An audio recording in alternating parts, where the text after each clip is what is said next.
The Oben Rorr, we first rode it last year, and while the performance was pretty impressive, we did have some complaints about the quality of the motorcycle, the overall build quality, and some components that were used.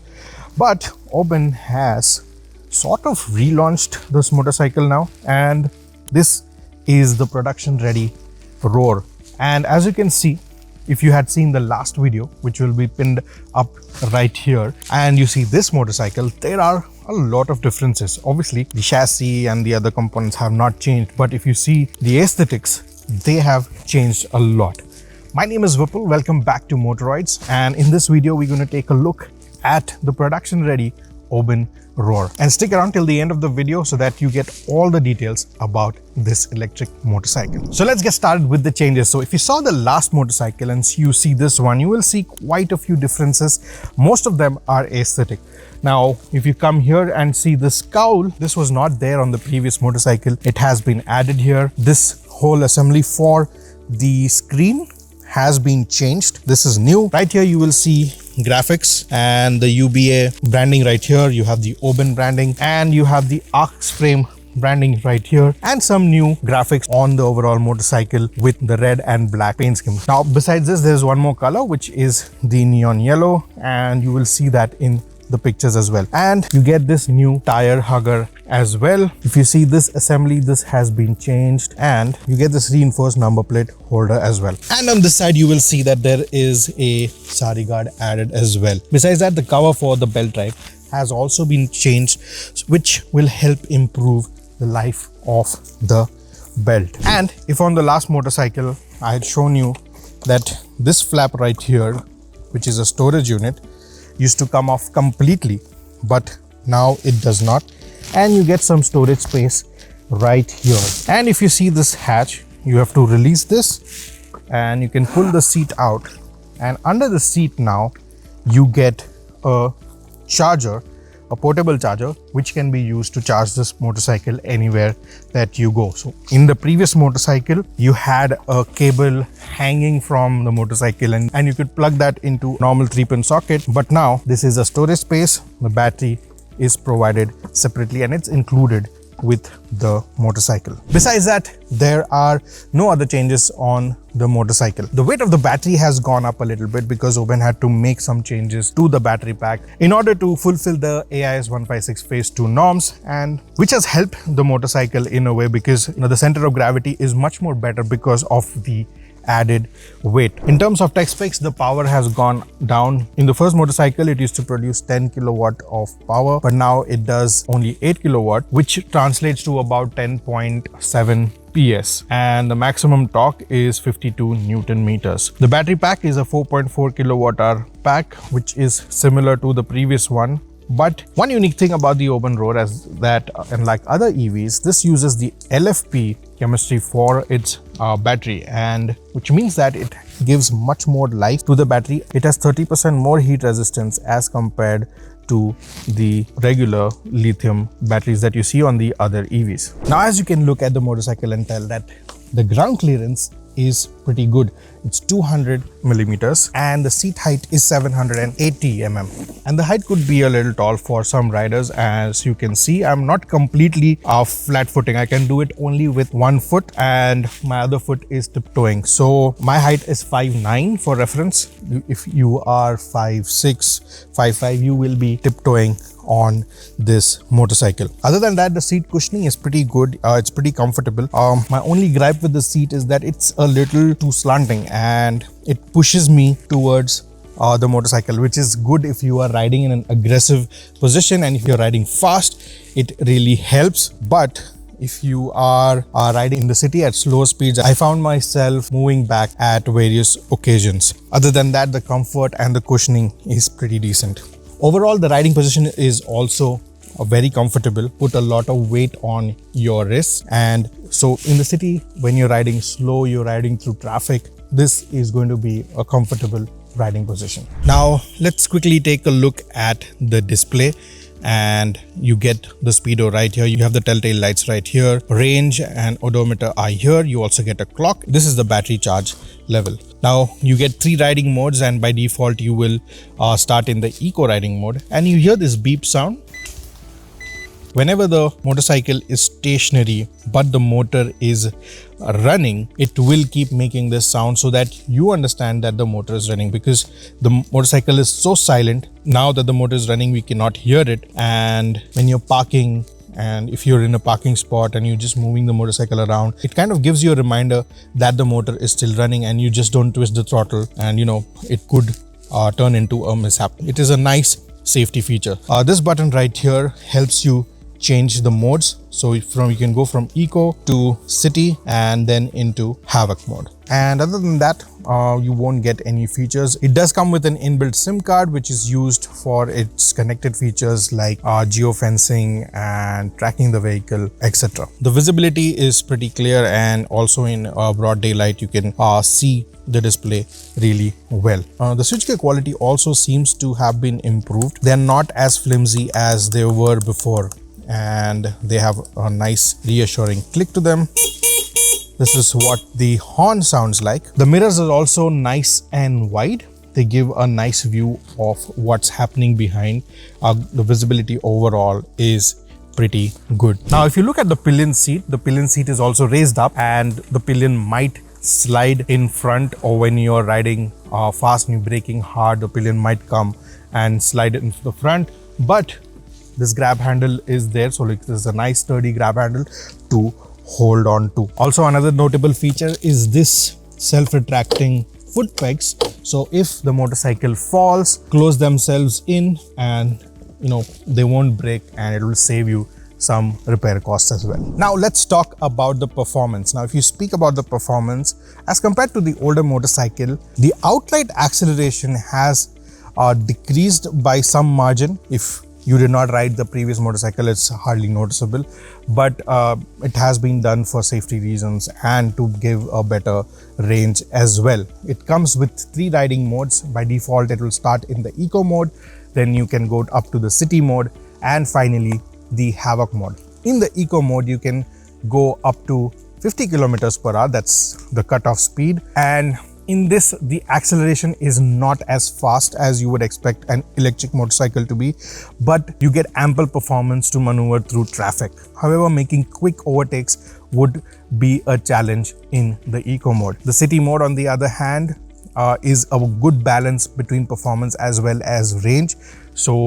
And I guess you will be riding in that mode most of the time if you're doing your regular commutes. The top speed cutoff there is 70 kmph. Here the performance is better than the eco mode. You can also make those not so aggressive overtakes in the city mode easily. Now, the havoc mode is the most fun mode, and I had a lot of fun riding this motorcycle in the havoc mode. You get a good amount of torque as soon as you twist the throttle. You won't get all the torque immediately, but you get a good amount of torque as soon as you throttle.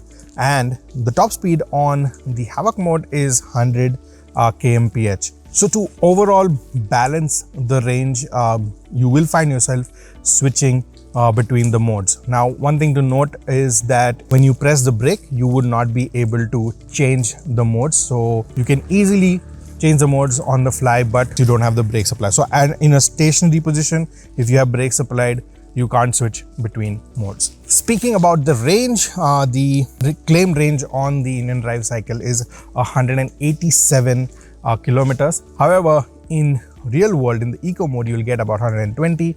In the city, you get 90, and the havoc mode will give you 70 kilometers of range. Now, there is a cutoff for the havoc mode as well.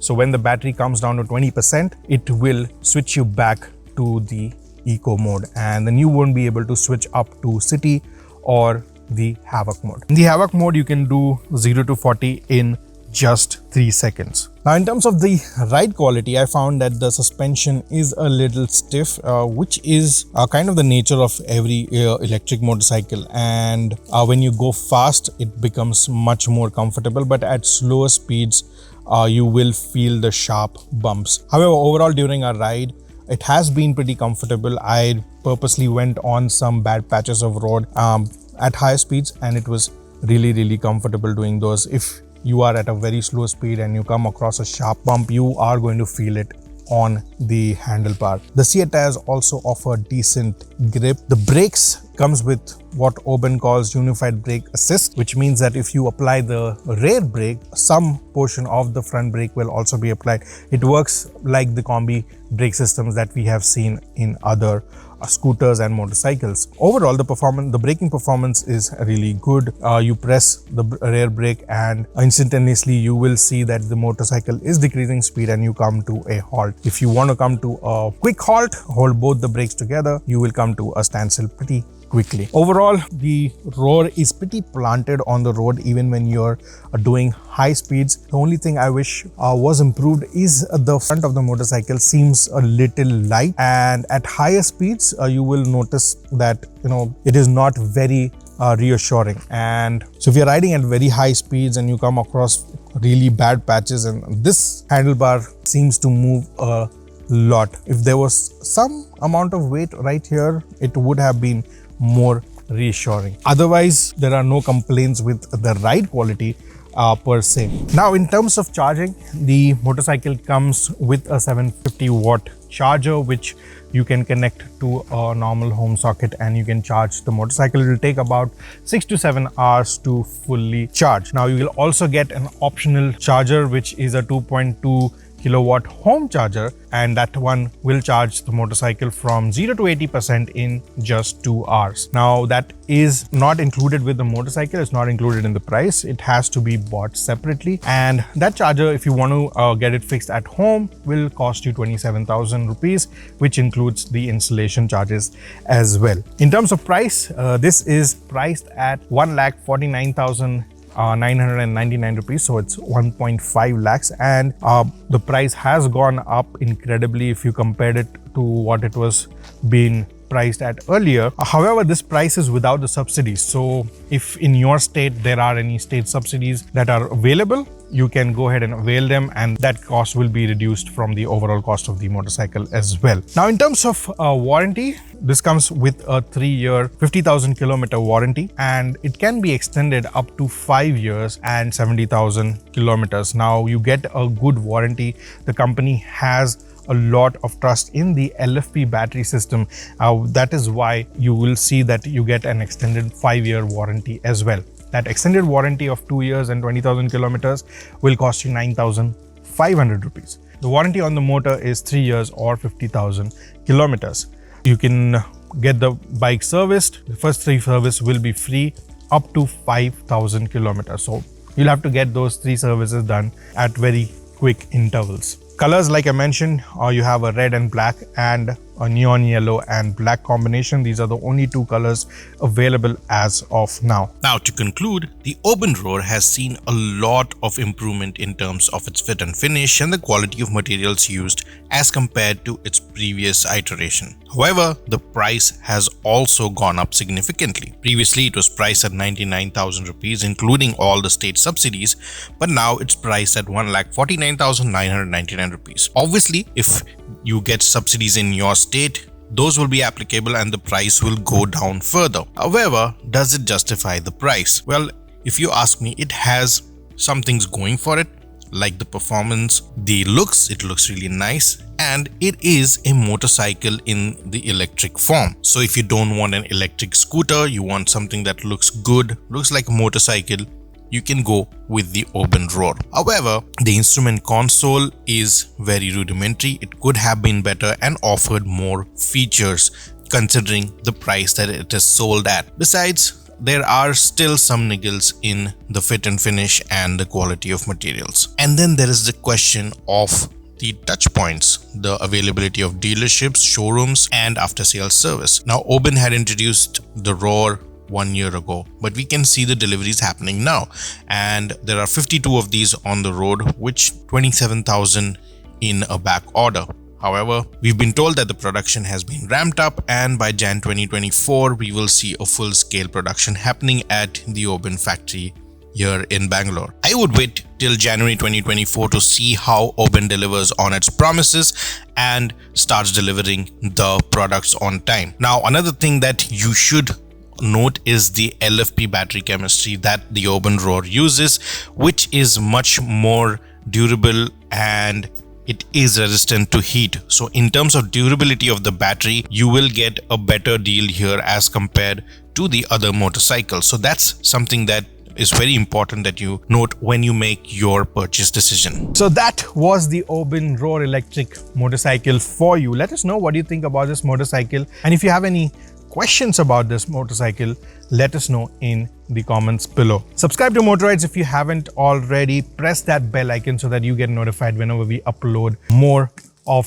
such content. This is Vipul signing off. I'll see you in the next one. Until then, rev hard, rev free, and ride safe.